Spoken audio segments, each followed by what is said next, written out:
Les habla Pocho Salcedo y la idea central de estos próximos minutos es la democratización del espacio interplanetario. Vamos a ver cómo una tecnología emergente posibilita que casi todos los países del mundo puedan poner sus propios satélites orbitando la Tierra y otros planetas.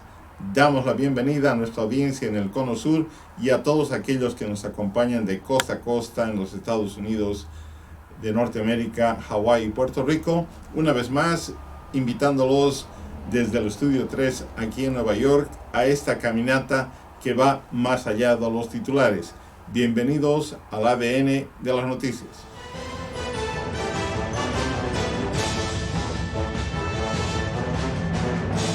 Lo que parecía inimaginable es ahora realidad por el costo aproximado de menos de un 2% de la inversión de un satélite tradicional. Países, universidades, escuelas secundarias y hasta empresas privadas pueden ahora poner en órbita satélites en el espacio para una cantidad de aplicaciones. Hoy con nosotros desde San Luis Obispo, California, el doctor John Belardo, director del laboratorio Cal Poly Cubesat. Dr. John Belardo, welcome to the show. Thank you. Thanks for having me. John Michael Belardo is professor in California Polytechnic State University and is assessor of the Cal Poly Cubesat laboratory. Professor Belardo has been working with CubeSats for 13 years and has been involved in more than 10 spaceflight missions.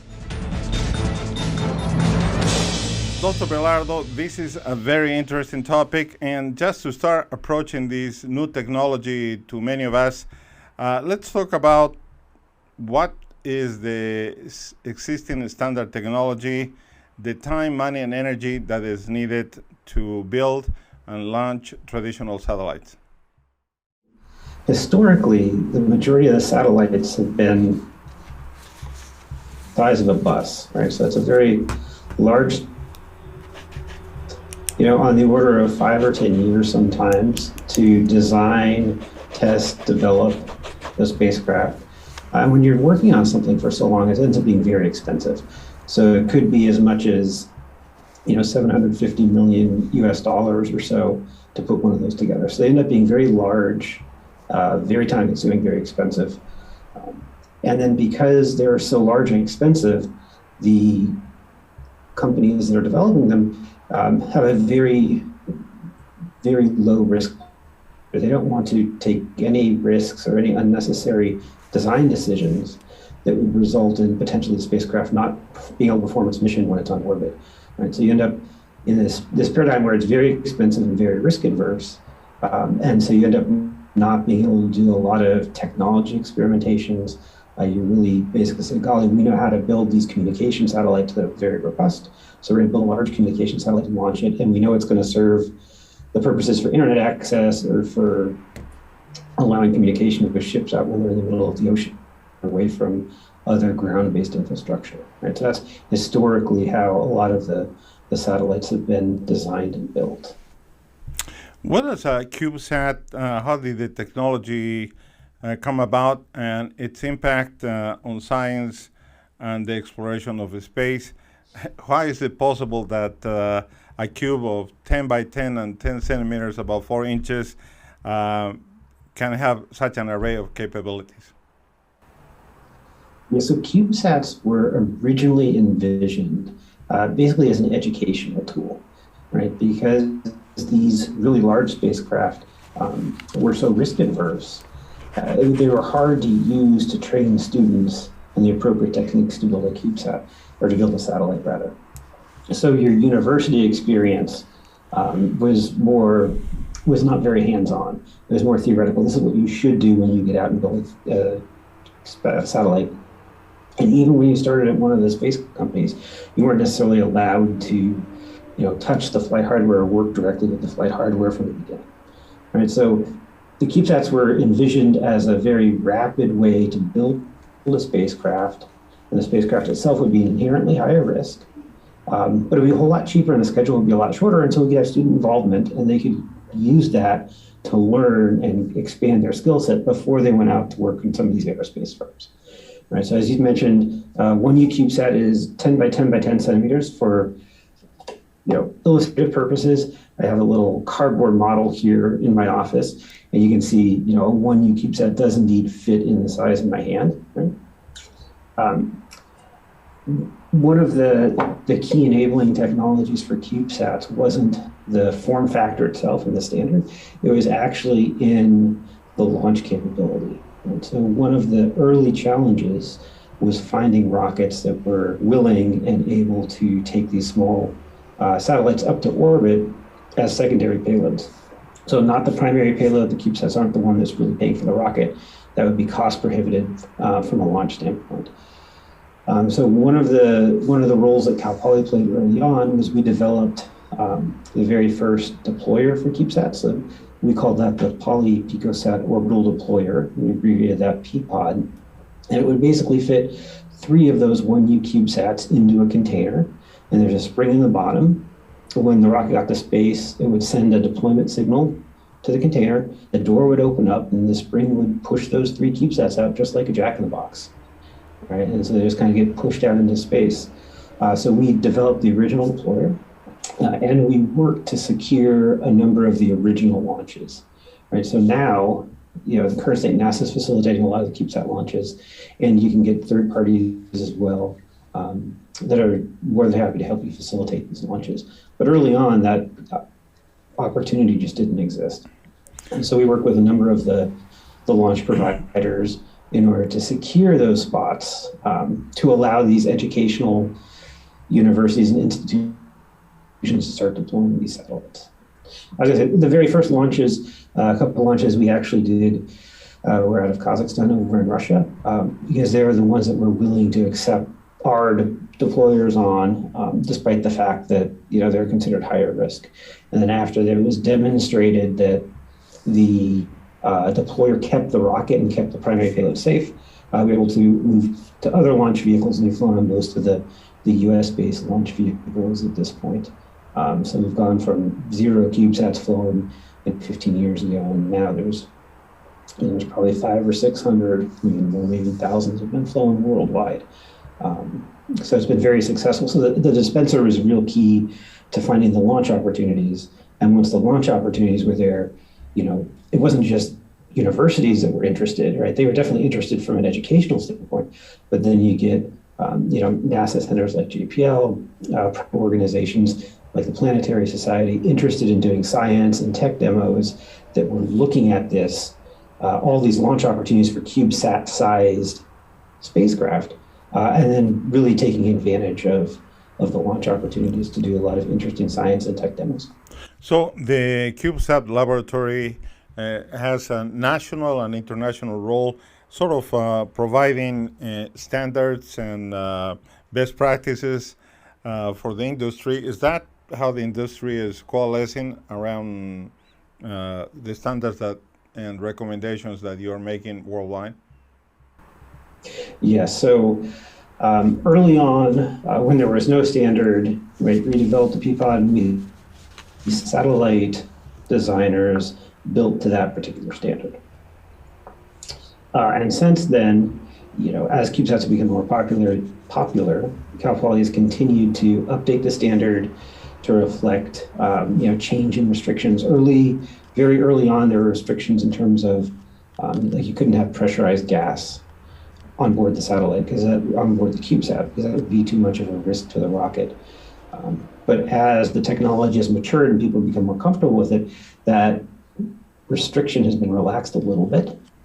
And so now you see CubeSats that have, some pressurized gas to provide a little bit of propulsion, and we've updated the standard to accommodate that. So we continue to update the standard as the industry becomes more, acceptable or accepting and understanding of the CubeSats. So we definitely continue to do that, and it's used, as you mentioned, internationally by almost all organizations that build CubeSats. I understand the CubeSats are used by academia, national and internationally, organizations, private enterprises, even countries who never had access to that technology, who never launched a satellite into space, are able to do so.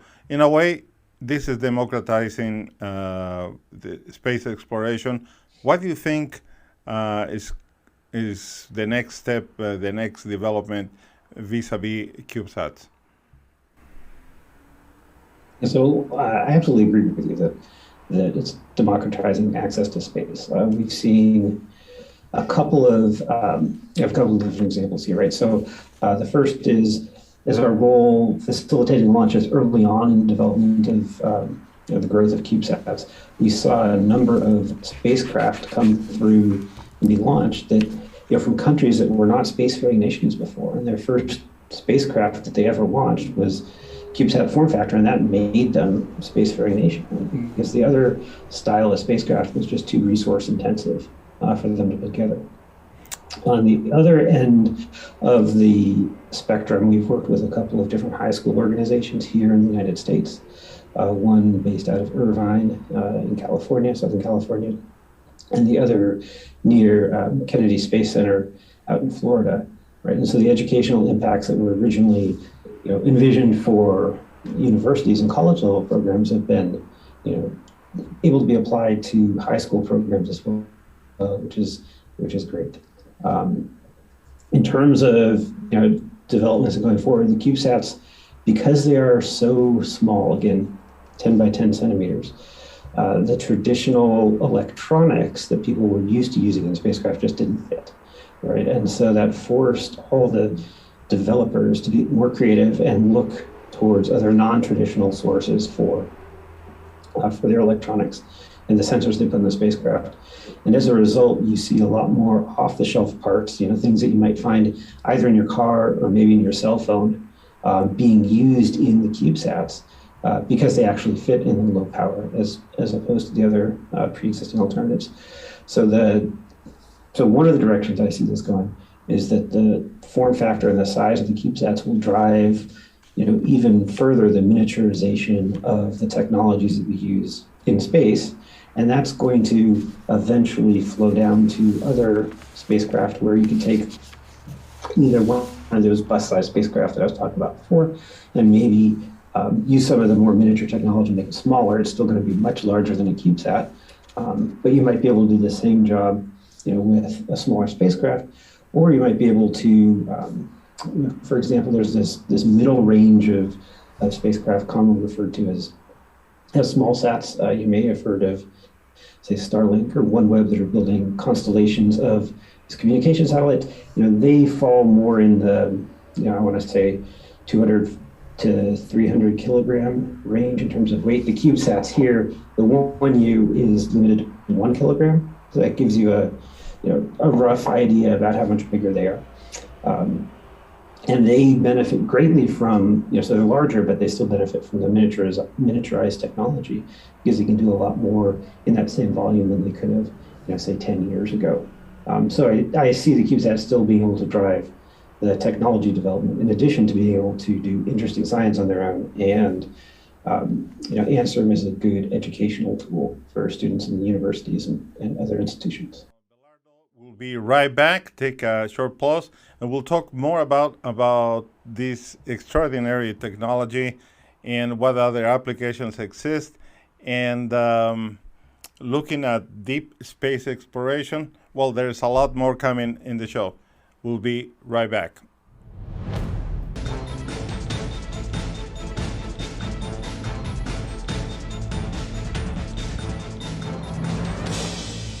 Welcome back, Dr. Belardo. I want to ask you about sat cubes that have left the Earth orbit and gone into deep space. I understand there were some of those satellites that were launched and directed to Mars. Tell us a little bit about that. Yeah, that's absolutely true. So far, there have been two spacecraft, two CubeSats, that have left Earth orbit. They're both part of the MARCO mission. MARCO stands for Mars Cube 1. It was led by JPL, but really a partnership of a bunch of different institutions with CubeSat experience that helped work on those spacecraft. The goal of Mars Cube 1, the MARCO spacecraft, was to serve as a communication relay. So these two small CubeSats. By small, I know I showed you the 1U CubeSat earlier that was 10 by 10 by 10 centimeters. These were considered a 6U CubeSat, so basically 6 times the size of that. So approximately the size of a small briefcase when they were launched. All right, so these 2 small spacecraft launched with the InSight lander. So that was back a couple years ago. And the challenge that they were trying to address was, as InSight was going through the entry, descent, and landing phase, the EDL phase, where it very quickly deorbits and then deploys the parachute and does a gentle touchdown on the Martian surface, there was no communication coverage with the lander itself, right? So the operators back at JPL in Pasadena weren't going to know whether or not the landing was successful, and they weren't going to be able to get sort of real-time data until maybe a couple hours later, when one of the other pre-existing Martian satellites flew overhead. And so the idea behind the Marco spacecraft was that they would fly by Mars and they'd time it such that they were passing past the red planet while InSight was landing. And they'd receive all the data from InSight as it was descending, and then they'd forward it or relay it back to Earth so that the engineers could have access to that data in, well, as real time as you can get with Martian communication. Right, and that was the general idea behind the 2 Marco spacecraft. The mission was a huge success. They're both the spacecraft. They sent 2 in case one had issues, but they both ended up making it to Mars. They navigated out there independently, so they're deployed near Earth, and they did their own maneuvers to get all the way to Mars, and they both ended up relaying the data back. So in that sense, it was very successful. You were involved in at least 10 launches of these. Tell us, what was the experience from the first one to the 10th one? How did it change? You got hairier, or just how that process went? Yeah, so anytime you launch your first satellite, there's always a lot of anxiety, right? Because this is something, even with a CubeSat, you spend a couple of years working on. And if there's an issue with the rocket, then there's a couple of years of time is not going to be going to good use. So there's always a lot of anxiety, especially for your first CubeSat, especially for your first launch. That does change a little bit over time as you experience more launches. As an instructor here, I've had the privilege to be involved in many launches, and so my anxiety level has changed over time. But that's not true of the students. When it's the student's first launch, or a company's first launch, or even engineers at JPL, or when folks from from other countries come to visit. Vandenberg is about an hour and a half away from where we are here in San Luis, so it's relatively close. So we get a lot of folks coming to watch the launches and interact with them. And it doesn't matter how old you are, what country you come from. There's a lot of anxiety during your first launch or two. So in that sense, you calm down a little bit, I guess, the more launches you go through. But there's always, it's always a very exciting time, right? You want to see the launch itself is exciting, then you're excited to operate the spacecraft when it gets in orbit to hopefully accomplish whatever the goals were that you set out to do. What are some of the applications for sat cubes from the point of view of the private sector? So a lot of the private sector CubeSats, for instance, you may have heard of the company Planet Labs that provides a lot of Earth-based imagery and services around Earth-based imagery. They're using the CubeSats as a way to acquire that imagery for a couple of reasons. One, as a CubeSat is smaller and cheaper, and so they don't have to invest as much money in really big spacecraft. But also they're able to put up constellations of these spacecraft, right? So instead of being able to put up one spacecraft on a $300 million budget, now maybe you can put up 250 spacecraft on the same budget. And so then they get coverage around the Earth that's much better, and they revisit or they overfly the same spot on the planet more frequently. And so you get better performance metrics by having these constellations of spacecraft up there. So they save on the individual cost, but they also get better coverage. So a lot of the early commercial use of CubeSats leverage that. Either optical imagery like some of the Planet Labs. There's a lot of CubeSats up there that are designed to monitor for radio traffic, right? So, for instance, receiving the tracking beacons that airplanes, commercial airliners use to report their position, right? So you can monitor the flow of the air traffic even when it's out in the middle of the ocean. It doesn't have, again, any ground-based coverage. Those are some examples of where we've seen a lot of the commercial applications. What's the lifespan of a CubeSat? So the CubeSats that we build with the commercial off-the-shelf parts, we try to make them achieve their mission within about 6 months, right? Because space is a harsher environment than down here on Earth. The parts are expected to, effectively wear out faster. We've seen, extremes where spacecraft have been up there, CubeSats have been up there and operational for 10 or 11 years, right? Which is wonderful. But as I said, that's an extreme. You're not going to get that in the average case. I'd say the CubeSats that work when they're deployed are probably operational for a couple of years, right? That's a reasonable lifetime. We're still operating the LightSail spacecraft, which was a joint mission with the Planetary Society. That one's been operational for a couple of years, for instance. Traffic jams in planet Earth and big cities, large cities, but I can imagine what is out there in orbit because there are satellites of all sizes, of all places in the world. How is this regulated? Not very well, I think is the high-level summary. So right now, there's a lot of concern about space traffic management and ensuring that the satellites that are in space are not going to interfere with each other, right? So that could be, there's primarily a concern of collision. If two spacecrafts actually hit each other, it obviously damages the two spacecraft involved, but it usually creates a bunch of additional debris, right? These don't just, collide with each other and then stick together and do nothing, right? They scatter, all sorts of bits and pieces when they collide. And those small pieces, even though they don't weigh very much, are traveling, faster than bullets here on Earth, right? And so if they hit something else, they can also cause a lot of damage. So there's concern about debris created from these collisions. So there's a lot of discussion about how to better manage the situation. What's currently in place is expectations that the spacecraft re-enter the Earth's atmosphere. So basically deorbit and burn up as it's re-entering within 25 years of when its mission is done, right? So that's the current expectation. And the CubeSats that are launched here from the US are all required to meet that particular constraint. But again, there's a common feeling that 25-year requirement is not sufficient, especially given the higher volume of spacecraft that are going up now with these larger constellations with, like I said, Planet Labs and SpaceX.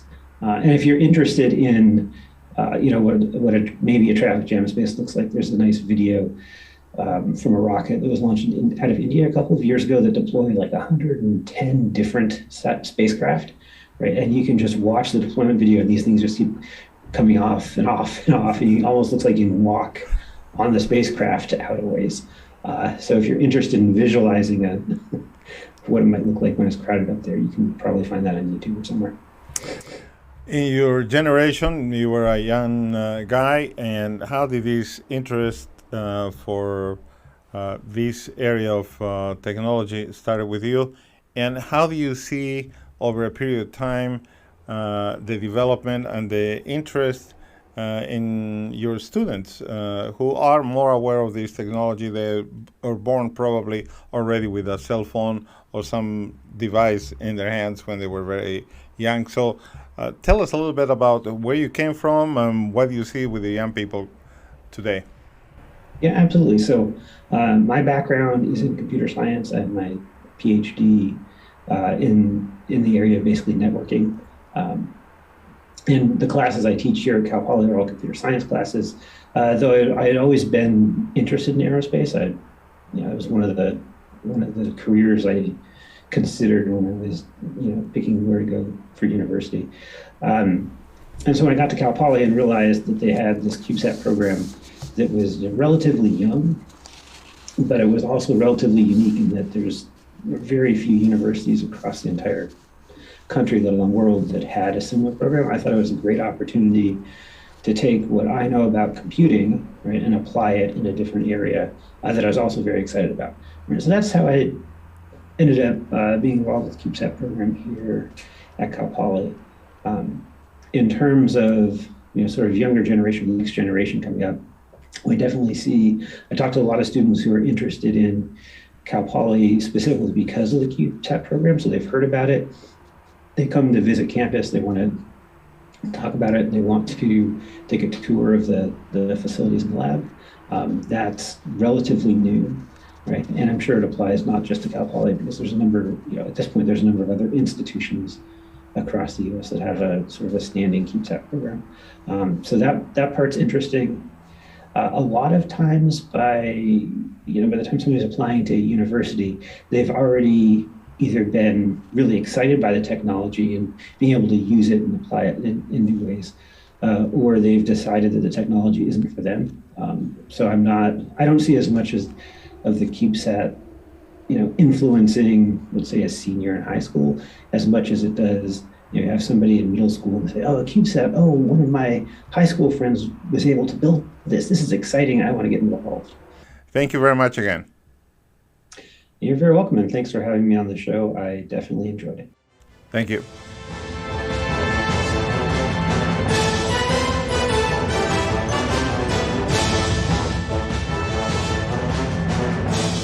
Nunca podíamos haberlo pensado 3 décadas atrás, que por medio de un teléfono portátil nos comunicaríamos a un bajísimo costo con todo el mundo. Esa es una verdadera revolución.